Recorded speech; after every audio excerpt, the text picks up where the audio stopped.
Hello दोस्तों, मैं अरविंद एक बार फिर स्वागत करता हूं आप सभी का आपके अपने प्यारे से प्लेटफॉर्म पर। तो आइए शुरू करते हैं आज की क्लास। और जैसा कि आपको स्क्रीन पर दिख रहा होगा, आज की क्लास में हम लोग डिस्कस करने वाले हैं रेलवे एनटीपीसी 2024 वाले वैकेंसी पर जो एग्जाम होने वाले हैं, उस वाले एग्जाम पर साइंस का सिलेबस कितना इंपॉर्टेंस रखता है आपके एग्जाम को लेकर। ठीक है, साइंस के सेगमेंट को लेकर बात किया जाए तो साइंस सिलेबस को डिस्कस करेंगे और पूरा का पूरा एक एक टॉपिक डिस्कस करेंगे भाई क्या क्या इंपॉर्टेंट है आपके लिए।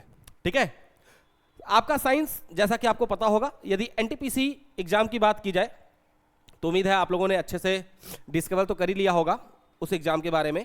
ठीक है, एनटीपीसी, ठीक है, एनटीपीसी एग्जाम यानी आरआरबी एनटीपीसी एग्जाम की बात करें तो आपको दो एग्जाम देखने को मिलेंगे यहां पर, एक ग्रेजुएट लेवल और एक 12th पास। ठीक है, ग्रेजुएट लेवल और 12th पास की बात करें तो दोनों में आपके पास एग्जाम है और दोनों एग्जाम में आपका साइंस इंपॉर्टेंट है आपके लिए। ठीक है, साइंस इसलिए इंपॉर्टेंट है क्योंकि दोनों एग्जाम से सेगमेंट में, दोनों के एग्जाम में, चाहे लेवल फर्स्ट हो चाहे लेवल सेकंड हो, दोनों में आपके पास ये सेगमेंट आना ही आना है। तो फिलहाल के लिए आज की क्लास में हम लोग ये बात करने वाले हैं, ठीक है, कि साइंस का कौन कौन सा सेगमेंट एक एक चैप्टर के अकॉर्डिंग डिस्कस करने वाले। ऐसा नहीं कि बस केवल बता दिया साइंस पढ़ना है, फिजिक्स पढ़ना है, ऐसा नहीं, एक एक चैप्टर डिस्कस करेंगे कि इस चैप्टर को पढ़ना है। ठीक है, और यदि आप कहेंगे तो मैं एक एक चैप्टर के अंदर एक एक टॉपिक भी डिस्कस करूंगा आपके साथ कि इस चैप्टर के अंदर ये टॉपिक आपको डिस्कस करना है। ठीक है, ये पढ़ना है जिससे कि आपका एग्जाम यानी साइंस सेगमेंट की जो साइंस सेगमेंट है, उस साइंस सेगमेंट में आप आसानी से अपने एग्जाम को क्रैक कर पाओगे, मतलब एग्जाम में आए हुए क्वेश्चन को आसानी से सॉल्व कर पाओगे। ठीक है, तो आइए शुरू करते हैं पहला सेगमेंट। अब पहला सेगमेंट जो है हमारे पास वो है फिजिक्स का। ठीक है, यदि आप सिलेबस देखोगे तो सिलेबस में मेंशन है कि लाइफ साइंस जो कि क्लास 10 तक की है। ठीक है, अप टू क्लास 10th ये सिलेबस में मेंशन है, सीधे सीधे बस इतना ही मेंशन है। ठीक है, उसके बाद कुछ भी मेंशन नहीं है। ठीक है, कि भाई कैसे क्या कहां तक पता नहीं, बस अप टू 10 तक। ठीक है, तो उसके अकॉर्डिंग बात किया जाए तो जो फिजिक्स के अंदर जो आपको चैप्टर डिस्कस करने हैं, ठीक है, जो चैप्टर डिस्कस करने हैं फिजिक्स के अंदर वह है यूनिट एंड मेजरमेंट। ठीक है, मापन और मात्रक, मोशन यानी गति, फोर्स एंड प्रेशर, बल और दाब, वर्क एंड एनर्जी। ठीक है, वर्क, पावर एंड एनर्जी, ये तीनों होता है, वर्क होता है, पावर भी होता है और एनर्जी भी होता है। ठीक है, लेकिन वर्क एंड एनर्जी इसके अंदर पावर इंक्लूडेड है। ठीक है, कार्य और ऊर्जा। ठीक है, ग्रेविटेशन यानी गुरुत्वाकर्षण, फ्लूइड मैकेनिक्स। ठीक है, फ्लूइड मैकेनिक्स यानी तरल से संबंधित सिद्धांत की बात करेंगे। ठीक है, तरल से संबंधित सिद्धांत। ठीक है, क्लास 9 के सिलेबस में आपको ये दिखेगा। ठीक है, और हीट एंड थर्मोडायनेमिक्स, उष्मा और उष्मागतिकीय। ठीक है, उसकी बात करेंगे। साउंड एंड वेव्स यानी ध्वनि और तरंगे। ठीक है, इसके साथ साथ इलेक्ट्रिसिटी यानी विद्युत, मैग्नेटिज्म यानी चुंबक, लाइट एंड ऑप्टिक्स, ये वाला सेगमेंट मोस्ट इंपॉर्टेंट है आपके लिए। ठीक है, बहुत सारे क्वेश्चन पूछे जाते हैं इससे। ठीक है, मतलब कि ये सेगमेंट इंपॉर्टेंट है, बहुत इंपॉर्टेंट है, बहुत सारे क्वेश्चन पूछे गए इससे। ठीक है, बहुत सारे क्वेश्चन पूछे ही गए इससे, बहुत इंपॉर्टेंट है। ठीक है, उसके साथ रेडियो एक्टिविटी यानी प्रकाश और प्रकाश की बात करेंगे इसमें, पूरा रेडियो एक्टिविटी।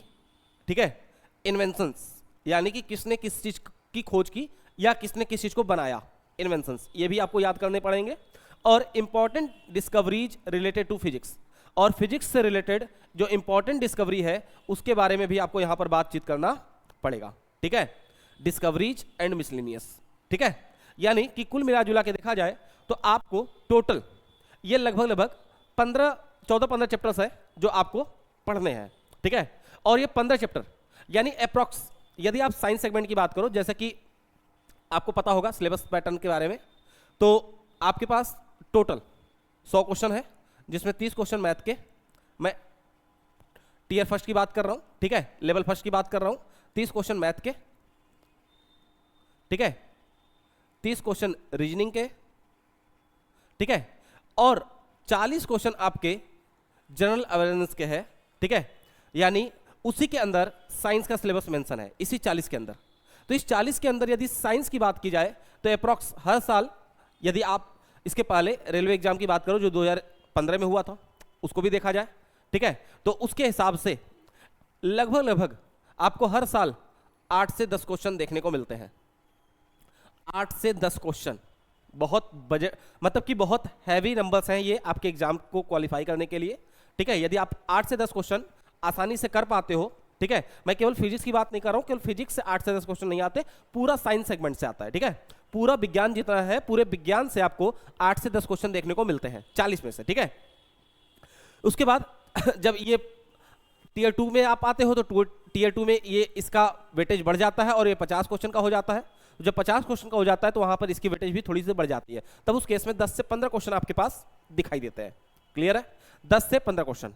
तो उम्मीद है आपको ये समझ में आया होगा फिजिक्स के अंदर ये सारी चीजें। ठीक है, अब इसमें क्या पढ़ना है, कैसे पढ़ना है, यदि आपकी इच्छा होगी तो आप कमेंट करिएगा, और कमेंट करने के बाद मैं एक एक चैप्टर को, एक एक चैप्टर के एक एक पॉइंट को बहुत ही डिटेल में विथ प्रैक्टिस, यानी प्रीवियस ईयर क्वेश्चन की प्रैक्टिस के साथ आपको करा दूंगा। ठीक है, कमेंट करके बताइएगा कि आपको लेक्चर चाहिए या नहीं चाहिए। ठीक है, नेक्स्ट केमिस्ट्री की बात करें तो केमिस्ट्री के अंदर स्ट्रक्चर ऑफ एटम यानी परमाणु की संरचना। ठीक है, परमाणु की संरचना, परमाणु की संरचना। ठीक है, मेटल एंड नॉन मेटल्स, धातु एंड अधातु, धातु और अधातु, एसिड बेस एंड सॉल्ट, अम्ल क्षार और लवण। ठीक है, मेटलर्जी यानी धातु कर्म कहते हैं, और मेटलर्जी से क्वेश्चन बहुत पूछे जाते हैं। इसमें कार्बोनेट्स वाले क्वेश्चन यानी जो ओल्स वाले हैं, या अयस्क जिसे कहते हो आप, ठीक है, अयस्क, उससे बहुत सारे क्वेश्चन पूछे जाते हैं। फिर उसके बाद ऑर्गेनिक केमिस्ट्री, ऑर्गेनिक केमिस्ट्री में यहाँ पर जो है वह केमिकल बॉन्डिंग, ऑर्गेनिक केमिस्ट्री में केमिकल बॉन्डिंग नाम का एक टॉपिक है, हालांकि वो इन ऑर्गेनिक केमिस्ट्री में पढ़ा जाता है, लेकिन यहाँ पर उसी सेगमेंट की बात स्पेशली की जा रही है। ठीक है, वो बहुत ही इंपॉर्टेंट है और इससे भी क्वेश्चन आपको बहुत सारे पूछे गए हैं। उसके बाद पीरियोडिक टेबल यानी आवर्त सारणी, ideal gases, gas law, ideal gas law यानी कि चार्ल्स लॉ। ठीक है, चार्ल्स लॉ हो गया, पास्कल्स लॉ मतलब कि चार्ल्स का लॉ हो गया, उसके बाद बॉयल का लॉ हो गया, एवोगैड्रो का नियम हो गया। ठीक है, आइडियल गैस इक्वेशन हो गया। तो इन सारी चीज़ों पर आपसे स्टेटमेंट पूछे जाते हैं। सोल्यूशन यानी विलियन, इससे भी क्वेश्चन पूछा जाता है। केमिस्ट्री इन एवरीडे लाइफ, ठीक है, हमारे डेली लाइफ के अंदर हम कहाँ कहाँ रसायन विज्ञान का प्रयोग करते हैं उसके बारे में भी क्वेश्चन पूछे जाते हैं। उसके साथ साथ डिस्कवरीज, ठीक है, डिस्कवरीज, कॉमन नेम, मिसलिनियस। ठीक है, इसके साथ साथ एक बात याद रखिएगा कि ये दो सेगमेंट ये आप ऐड करना चाहोगे तो ये वाला सेगमेंट यहाँ पर ऐड हो जाता है, और oxidation and reduction, oxidation and reduction आप इसके अंदर यूज कर सकते हो मेटल एंड नॉन मेटल के अंदर। ठीक है, लेकिन फिर भी मैंने अलग से मेंशन कर दिया है क्योंकि इससे क्वेश्चन आपके एग्जाम में कई बार देखे गए हैं। ठीक है, जब कई बार देखे गए हैं आरआरबी एनटीपीसी के एग्जाम में, तो इसलिए मैंने मेंशन अलग से कर दिया है कि लोग सोचते हैं अरे यार छोड़ो क्या ही जरूरत है। ठीक है, लेकिन इस दोनों सेगमेंट से बहुत क्वेश्चन देखे गए हैं। ठीक है, इसलिए यहाँ पर मेंशन है। उम्मीद है आपको फिजिक्स और केमिस्ट्री दोनों समझ में आ गया होगा। जो सबसे बड़ा और इंपॉर्टेंट बहुत ज्यादा है, इन दोनों से भी ज्यादा इंपॉर्टेंट है, वो है बायो वाला सेगमेंट। ठीक है, बायो वाला सेगमेंट, इससे भी बहुत सारे क्वेश्चन पूछे जाते हैं। ठीक है, क्या क्या है, scientific name and scientific study. ठीक है, यानी वैज्ञानिक नाम। ठीक है, वैज्ञानिक नाम किस चीज के, जैसे मानव के, मानव की बात करें तो मानव का वैज्ञानिक नाम क्या है, होमोसेपियंस।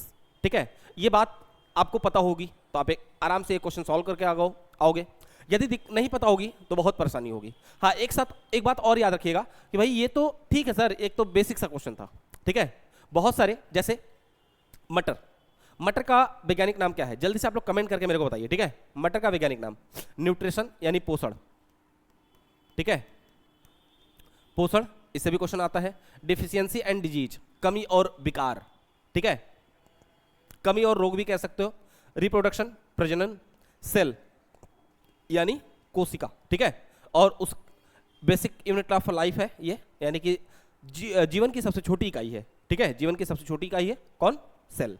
सेंसरी ऑर्गन्स यानी संवेदी अंग। ठीक है, उनकी बात करेंगे। सर्कुलेटरी सिस्टम यानी परिसंचरण तंत्र। ठीक है, एक्सक्रीटरी सिस्टम, इसकी बात करें तो उत्सर्जन तंत्र। एंडोक्राइन एंड एक्सोक्राइन सिस्टम, इसकी बात भी की जाएगी। इसके साथ साथ रिस्पिरेटरी सिस्टम यानी श्वसन तंत्र, डाइजेस्टिव सिस्टम यानी पाचन तंत्र, नर्वस सिस्टम यानी तंत्रिका तंत्र, स्केलेटन सिस्टम यानी कंकाल तंत्र, प्लांट किंगडम, प्लांट किंगडम यानी जंतु जगत।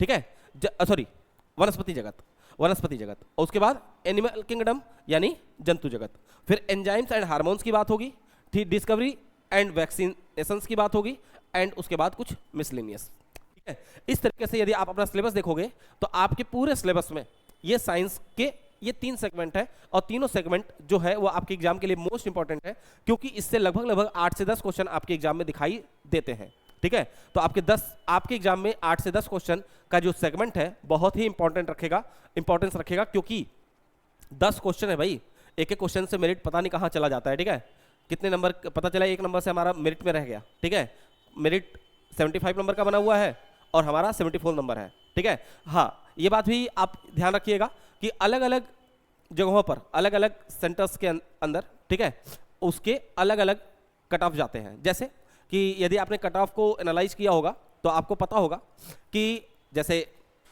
हम लोग रेलवे सेंटर्स देखें, सेंटर्स का मतलब क्या है, एग्जाम सेंटर की बात नहीं कर रहा मैं। ठीक है, कि जहां जहां पर रेलवे वैकेंसी ले रहा है, जैसे वैकेंसी लेते वक्त मतलब आपने फॉर्म भरा होगा, यदि फॉर्म फिल किया होगा तो फॉर्म फिल करते हुए आपने एक सेंटर चूज किया होगा, एक मतलब कि एक सेगमेंट चूज किया होगा, जैसे कि किसी ने इलाहाबाद से भरा होगा, किसी ने कानपुर से भरा होगा, किसी ने मुंबई से भरा होगा, किसी ने कोलकाता से भरा होगा। ठीक है, तो ये रेलवे जोन है। ठीक है, रेलवे जोन है, उस जोन के लिए हिसाब से अलग अलग जोन के कट ऑफ अलग अलग जाते हैं। ठीक है, तो इस बात का आपको ध्यान होना चाहिए। तो आपको अपने जोन के अंदर क्वालिफाई करना है कि आपने जिस जोन से भरा हुआ है उस जोन का कट ऑफ क्या जाता है। ठीक है, एक बार आप देख लीजिएगा जरूर, यदि आप लोगों ने नहीं देखा है तो कमेंट करके बताइएगा, एक बार उस पर भी बातचीत करेंगे। तो चलिए मिलते हैं नेक्स्ट क्लास के अंदर, और नेक्स्ट क्लास में हम लोग फिजिक्स के अंदर पहला टॉपिक यानी पहला चैप्टर जिसका नाम है यूनिट एंड मेजरमेंट। ठीक है, यूनिट एंड मेजरमेंट यहाँ से शुरू करेंगे, और यहाँ से आपको बेसिक से लेकर एडवांस तक जितनी भी चीज़ें होंगी, ठीक है, बेसिक से लेकर एडवांस तक जितनी भी चीज़ें होंगी वो सारे के सारे हम लोग पढ़ने का प्रयास करेंगे, और आपका एग्जाम क्लियर होगा। ठीक है, तो चलिए मिलते हैं नेक्स्ट वीडियो में, तब तक के लिए bye bye, thank you very much.